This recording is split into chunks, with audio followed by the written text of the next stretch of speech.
It was 1949. And we was in the middle of the country west, and I was looking at Billy Bob. And he looked at me with a smile on his face, and I was just like, well, Billy Bob, where does this leave us? And he took off his sock, and he was like, well, Jane,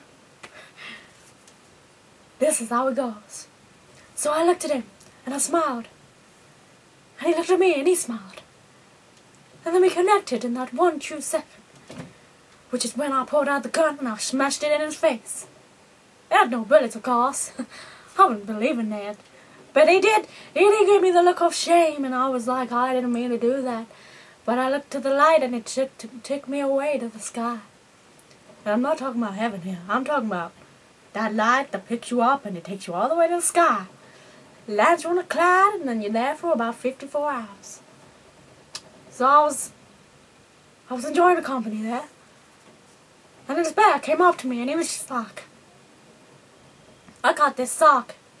Billy Bob told me to give it to you. So he gave it to me, and I was just like, well, thank you. There was no other way I could thank him than to shake his hand. But of course he was a bird, he didn't have any hands. So I looked at him, and I gave him a wink. But this totally took him the wrong way. He totally thought I was hitting on him, but of course not. Billy Bob was my one true love.